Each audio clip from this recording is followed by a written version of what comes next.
Solo, a Star Wars story, is the next Star Wars film chronologically because I reviewed episodes 1, 2, and 3. Now, Solo is the next one, and in terms of the theatrical movies, I'm not going to review the Clone Wars TV movie, and I'm not going to review the Clone Wars show because I've only seen it once, and I really enjoyed the show, but I just won't be able to review it because I don't remember much about it now because I watched it years ago. But I'm just reviewing the theatrical movies. So whenever we go from episodes 1, 2, and 3, Solo is the next one, then Rogue One. Because Rogue One is literally right before A New Hope. But looking at Solo, a Star Wars story, almost 3 years later, it's honestly surprising it's been that long since this came to theaters. Solo, a Star Wars movie, came out 5 months after The Last Jedi, a movie that was divisive, and I don't know if it was because the movie was divisive, The Last Jedi, or because we had a Star Wars movie only 5 months before. This movie bombed at the box office. Like, bombed as in it made money. It made plenty of money, but it was not Star Wars money. This movie failed to make the money back that it was wanting because, again, I think Disney just rushed out Star Wars too quick. This movie and The Last Jedi came out 5 months apart, and then The Last Jedi was a movie that people didn't always love. A lot of people hated it. So looking at the divisiveness of that movie, plus the being a Star Wars movie so close together, I feel like that's the reason why this tanked. We'll never truly know, but I feel like that's part of the reason, because there are so many bitchy Star Wars fans that crap everything over Star Wars. And I'm a hypocrite, though. There's one movie I'm going to complain about in the Star Wars films a lot, but so I feel like I know where they're coming from, but Star Wars fans are way too picky sometimes. You kind of got to respect what each person does for the most part, like, because they're movies, they're movies that people make. Like, they're not always going to be ones that people you can't make everybody happy. Is what I'm trying to say about any kind of movie, about anything in life. You can't make people happy about stuff. Like, people are gonna hate something or like something, and if they don't, then you're stupid, is what they say for, like, stuff like Star Wars. Like, if you like The Last Jedi, then you're dumb. Stuff like that, like, is annoying with fanboys, but I mean, I don't listen to those people, because they're just, they're just people who are wallowing in their own misery, so. But, anyways, back to Solo, a Star Wars story, 3 years later. So, this is the first, like, spin-off movie of Star Wars that had, like, a titular main character about it. Like, it's funny because in Rogue One, which came out before this, but it's after this chronologically, Rogue One didn't have a main character that was from the original trilogy or the prequel trilogy or the sequel trilogy, because it was right before A New Hope, and also it was a very interesting concept, and I can't wait to talk about Rogue One because I really love Rogue One. But this is the first Star Wars movie where you've got a recasted younger actor playing Han Solo. And I know that they did this in the prequel trilogy where they recasted people, of course, because they were younger. But this is the first full movie of a full spin-off movie about one character, not just sets of characters that are brought new actors in. So Solo stars Alden Ehrenreich, who is titular character Han Solo. Set 10 years before A New Hope, I think. But I think it's 10 years after Revenge of the Sith. So we're in the period where the Empire is running very fully, very strong. And Han Solo is this kid who loses his girlfriend Kira, who Emilia Clarke plays. And he goes on a journey kind of with, like, all these smugglers. And honestly, like, I'm surprised. Like with Rogue One, I'm surprised how much, rewatching this one, how much I really like this movie. Like, I like that it's a Star Wars spin-off, but I really enjoyed how fun and entertaining it was, and it was not part of the main Skywalker stuff. I mean, Han Solo is technically part of it because he gets married to Leia and has kids, but it's not anything about lightsabers here except for that one shot at the end. So I liked that. I liked that it was a very much a good change of pace in the Star Wars movies, because usually what we get in the original trilogy, the prequel trilogy, and the sequel trilogy, it's all about the Skywalkers, it's all about lightsabers and Jedis. In this one and Rogue One, it's more about just these characters, like, going out and on a mission. So I did enjoy that a lot, and I thought that Alden Ehrenreich did a really good job as Han Solo. Like, I rewatched Solo, and then a couple days later, I rewatched Rogue One and the original Star Wars New Hope, which I'll be reviewing soon.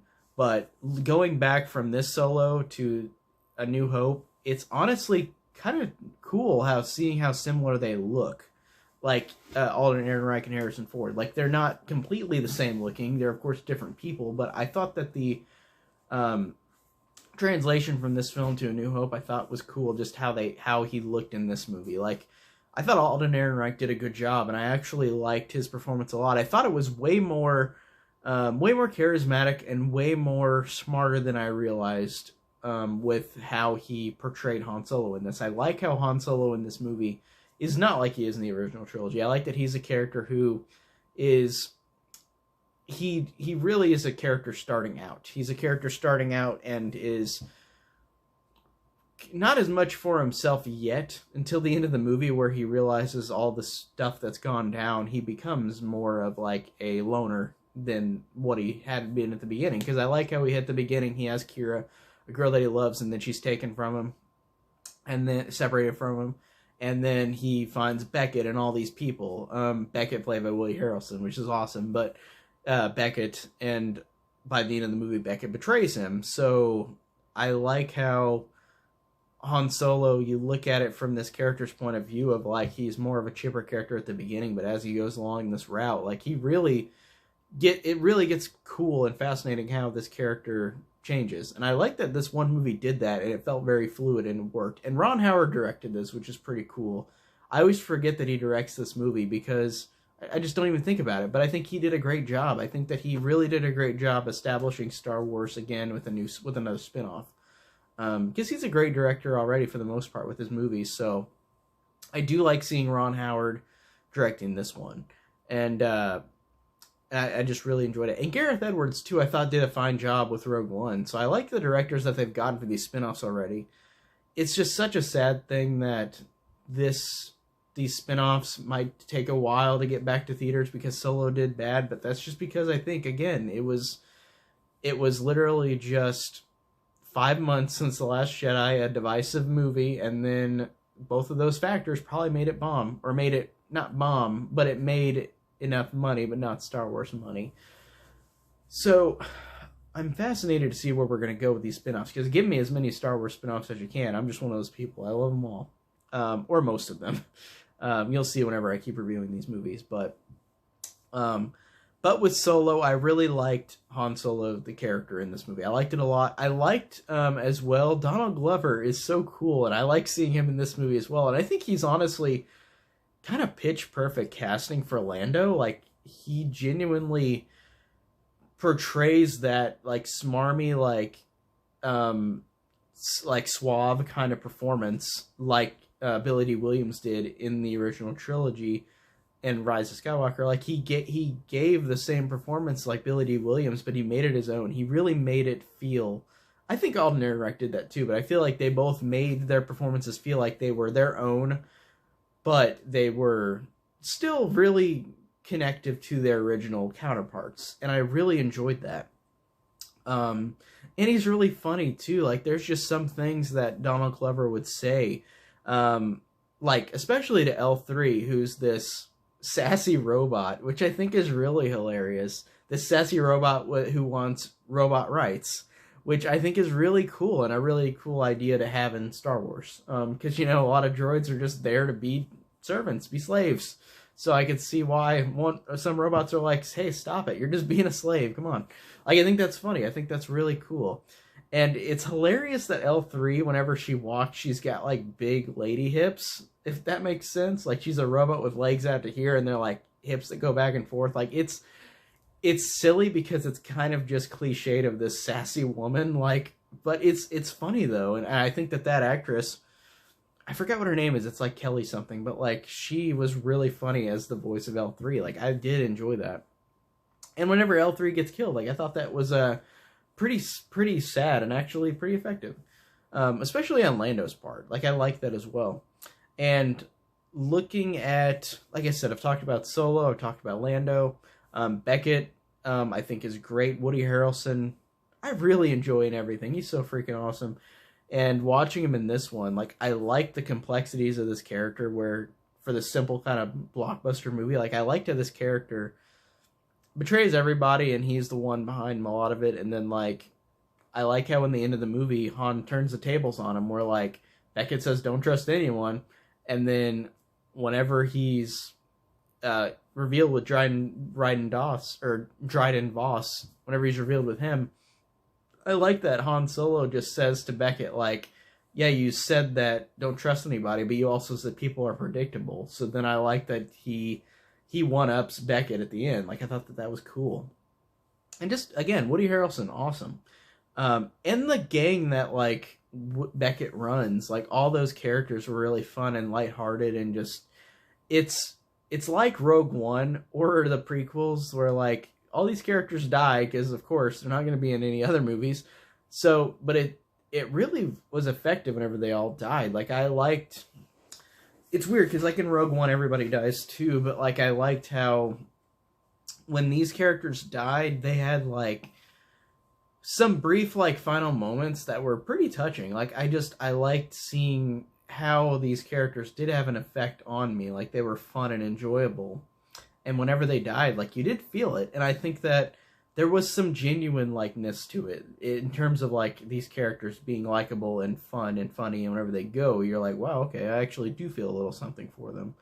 And I'm just surprised that this movie did that. I'm surprised that I got that much out of this because it's just a spinoff. Like, I just expected it to be probably whatever, like, whenever I first saw it. But I really enjoy it. And Qi'ra I like too, but she's just kind of like she's the love interest, but, like, by the end she gets a bigger development to her, but then the movie ends because, like, by the end Qi'ra is the person who's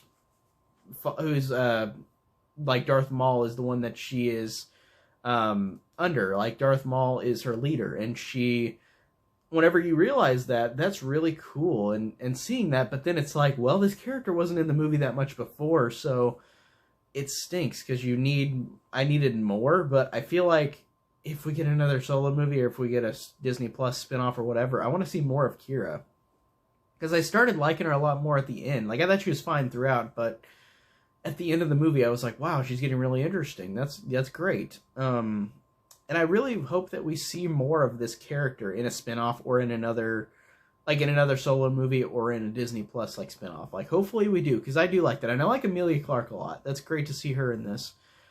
And Paul Bettany as Dryden Voss. That's really awesome. Dryden Voss is, like, this villain who... It's weird because in Star Wars, like, of course with the Skywalker characters, you've got villains who are, like, big, like, out of this world kind of characters like Sith, or you've got, like, big robots, or like that, like General Grievous, or, like, just different Sith characters, or the Empire. And in this one, you've just got a guy that's from a gang that, like, he leads this whole corporation where, like, he's doing all these horrible things, and I just like that he's down low on, like, the spectrum of, like, he's a villain, but, like, he's not a villain that you see, like, he's not, like, a worldwide threat. He's just this person who's working his way up through deceiving people and being a part of a corporation. And I think that that's really cool, because it's different than the other Star Wars villains we get. But even though he's connected and Qi'ra is connected to Darth Maul, that was cool too. But it was like, before the Darth Maul reveal, I was like, that's cool that we got a villain that's just this low underground type of villain. Like, I think that's interesting with Dryden Voss. And Paul Bettany, like, I liked how villainous he was, because I haven't seen him in a lot of stuff. Of course, Marvel, he's Vision in those, but, like, I liked how villainous he was. I thought he was cool. He was a cool, like, villain. He was just fun. Like, he was one of those villains, like, in all these Star Wars movies where they're either visually pleasing or they've got a fun performance. And I thought Paul Bettany had a fun performance. Like, I really enjoyed him. In the Darth Maul reveal, like, I've got to say that. So Darth Maul, at the end of the movie, is revealed to be Qi'ra's leader. And truly, whenever I saw that in the theater, because I always love more prequel stuff. I want to see more prequel stuff in these movies, because they like you just get all the references to the original trilogy, especially in Force Awakens. Like it's just original trilogy basically again. Um, at least in Rise of Skywalker, it had some like prequel like voices in it, like Anakin and like Obi-Wan and Qui-Gon and stuff. But like in the new sequel trilogy, for the most part, it's mostly just connected to the original trilogy. I mean, the prequels still exist in that universe, but they just are not referenced. But to be fair, the prequels are the prequels. Everybody dies. But I like to see more of prequel references, and I love that Solo did that. I love that they brought back a fan favorite. And if you didn't see the Clone Wars animated show, you would have been like, how is Darth Maul alive? Because in The Phantom Menace, he dies. Like, he gets cut in half. And they explain it in the Clone Wars that, like, he is like rebuilt like down below, and like he has robot legs, and you see him in this movie, like you see his robot legs in the hologram, but that's not explained to like the average moviegoer. They're just like, what the hell, like how's Darth Maul alive, what? But I think that's really cool that Darth Maul's connected. I like that Darth Maul in the Clone Wars show and in Rebels, like he's still alive, but he goes down into this deeper like underground situation where like he's not really known, like he's like in the Phantom Menace, like he's known as the villain, like towards the end of the movie, like they know who he is. But in the Clone Wars show and stuff, like he's more of a sinister behind the scenes villain. And I like that. And I guess he is kind of the Phantom Menace in the Phantom Menace, but there are a million Phantom Menaces in the Phantom Menace. So it's funny to see that. I like that he's in this. I like that that connection is important in Kira's story and in Dryden Voss being there. And I wonder if we get more movies or a spin-off or whatever with this young Solo. I wonder if Han Solo will meet Darth Maul, because I wonder how they're going to go with that, because that would be interesting to see. But great to see Darth Maul again. Really love Darth Maul as a character. Like, he's so cool in the Clone Wars show. Like, he's so visually cool in the Phantom Menace, but in the Clone Wars they do develop him pretty cool. So I really like seeing that reveal. I'm trying to think if there's anything else. I really do like this movie a lot. I think it's really enjoyable and fun. And again, these characters are so likable and charming and just really fun, and the action's good. The Kessel Run thing, I think is just kind of like, it's cool, but I don't know why. I just always pictured it differently. Like, it's weird. Like, it's not bad in what they do in this movie, but I'm just like, this is what the Kessel Run is? Like, I just never understood what it was in the original trilogy, besides they say it's like, ran in 12 parsecs, and then you see it, and it's like, oh, it's alright. It's just kind of a weird, like they're just going through space, and that's, I know it's like a speed thing, but it's like, I felt like there wasn't much to it. Like, it's kind of one of those instances where Star Wars does this, where like they always take away the mystique and add more stuff to it. And in this, with that kind of thing, I was like, was that really needed? Like with a Kessel Run, like I just didn't really, I don't know, like it was kind of whatever. But like I said, like I think Solo was just a really fun time, and I really enjoyed these characters and just the fun of being a different type of Star Wars movie. Like Rogue One. Like Rogue One I liked a lot too, but it did feel like more like Star Wars. Like this one at least gave you a new light on smuggling and like being more a movie about that, while Rogue One was about rebels, like most of the Star Wars movies, which is great. I still love Rogue One, but the story is more similar to other Star Wars stuff. While Solo, I like seeing that stuff more about smugglers and more about like the underground. I think that that's creative and cool, and I wish that this wasn't the Star Wars movie that bombed, because then Disney's going to be like, oh, they don't want a movie like this. They want more Rise of Skywalkers, where it's just the same movie again. And I hope that that's not the case, because I really don't. But The Mandalorian's doing fantastic too, and that's different, so I like seeing that we get different Star Wars stuff. I just hope we stay on the route of The Mandalorian as opposed to Rise of Skywalker. But yeah, like I said, Solo was a really enjoyable time, and I really liked it a lot. I thought it was way better. Like, I still liked it a lot before, but I thought it was way better than I've given it credit for before. Like, I thought it was solid before, but I really like it a lot more. Just in terms of characters, in terms of fun, in terms of just, like, being more of a unique Star Wars movie that shows different light on different characters in this universe, as opposed to Jedi or Rebels. It's more about smugglers. So I think that that's a cool way to integrate another Star Wars movie. But again, like I said, it bombed, so I'm just so afraid that we're gonna not get another movie like this. I want to see more movies that are a little different for Star Wars.